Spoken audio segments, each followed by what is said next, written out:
Gabriel could barely stand, his body weak with fever, the plague eating at his strength. Yet something inside him refused to stop. He knew Thomas was out there, lost in the black fog, and his family too weak to fight. Someone had to try. Someone had to face what was behind all of this. That's when he found it. A book, buried deep in the basement, beneath broken crates and rotting cloth. Its cover was black leather, cracked and flaking, the smell of dust and age choking the air. When Gabriel opened it, his breath caught in his throat. Inside were drawings, strange, nightmarish sketches of creatures with horns, wings, and twisted shapes that looked like shadows given flesh. Between the drawings were names, written in a careful hand, and next to each name, a palm print pressed in dried blood. His heart pounded as he turned the pages, recognizing some of the names, ancestors of his own family. People who were supposed to be long dead, saints even, now revealed as part of something far darker. It was then his mother's words came back to him. Half delirious from her sickness, she had whispered of a time long ago, when their family was bound to a pact. She said his grandfather had been the leader of a secret cult, a cult that made deals with devils. And though most of them had perished, one member of that cult was still alive. But who it was, no one knew. Gabriel stared at the bloody handprints, the strange symbols, the faces of demons scrawled in the margins. His stomach turned. He didn't know what to believe, but he knew one thing. The black fog wasn't just death, it was calling him.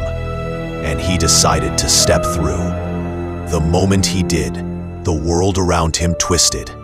The cold fog burned away, and he was swallowed. The air was thick with screams, pain echoing from every corner. Skulls littered the path, and shadows crawled over the walls like living things. Gabriel stumbled forward, unable to believe his eyes. His heart raced, his skin burned, and the sickness in his body screamed louder than ever. But then, he saw it. A shadow. No, something more than a shadow. A figure so huge, it blotted out the fire behind it. Horns like towers, eyes burning like coals, wings that stretched wider than the sky itself. An ancient demon. Its voice rumbled like thunder as it spoke directly into Gabriel's chest. If you wish to save your family, your brother, yourself, you must walk the 6 circles of hell. In each waits a demon, bound to your bloodline. Defeat them, and you will be free. Fail, and you, your family, and your brother will be swallowed by the fog forever. Gabriel's throat tightened. 6 demons, 6 trials. Could he do it? He was sick, weak, trembling with fever. Yet what choice did he have? So he nodded. I'll go. The ground cracked beneath him, and he was pulled into the first circle. Circle 1, the demon of greed, Avaris. Gabriel stepped into a massive hall of shattered golden pillars. Piles of treasure surrounded him, mountains of gold and jewels reaching the ceiling. The floor itself glowed with molten gold, burning bright like fire. A single black stone path cut through the hall. The only way forward. Gabriel saw bodies half buried in the molten gold, their mouths still whispering in agony, cursed to drown in their greed forever. Then came the voice. Smooth, tempting. Gabriel, why fight? Take what your blood once claimed. Endless wealth, Your family restored to power. No more sickness. No more suffering. Visions swirled before his eyes. His family dressed in royal silks. Thomas alive and smiling. Himself sitting on a throne. People kneeling before him. Gabriel's chest ached. He wanted it. He wanted it so badly. But each time he hesitated, the molten gold crept closer, licking at his boots, threatening to consume him.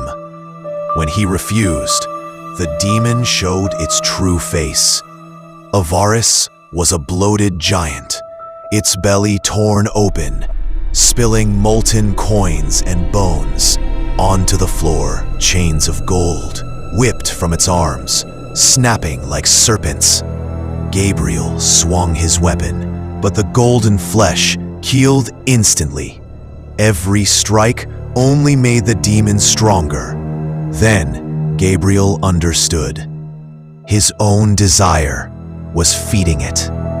Even his wish for victory made the demon grow. So he let go. He threw his weapon into the molten gold.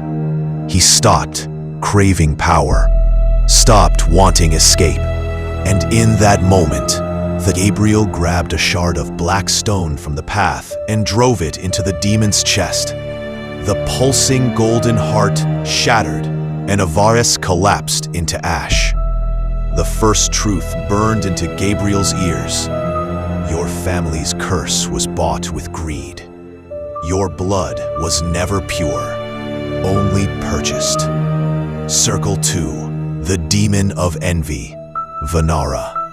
The fire vanished. Gabriel now stood in a garden of broken mirrors.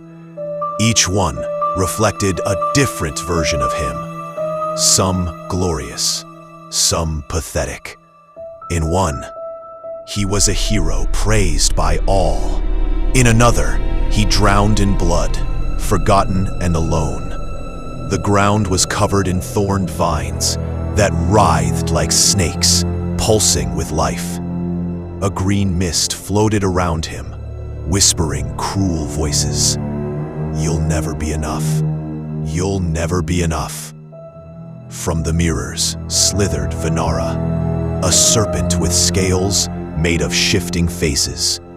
One moment, it wore Thomas's smile, then his father's stern look, then even Gabriel's own face, but stronger.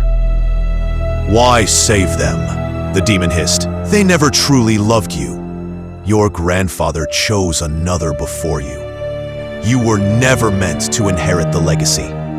You will always be second, always forgotten. The words tore at Gabriel's heart.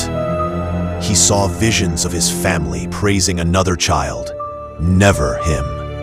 His legs grew heavy as vines tightened, wrapping him tighter with each doubt.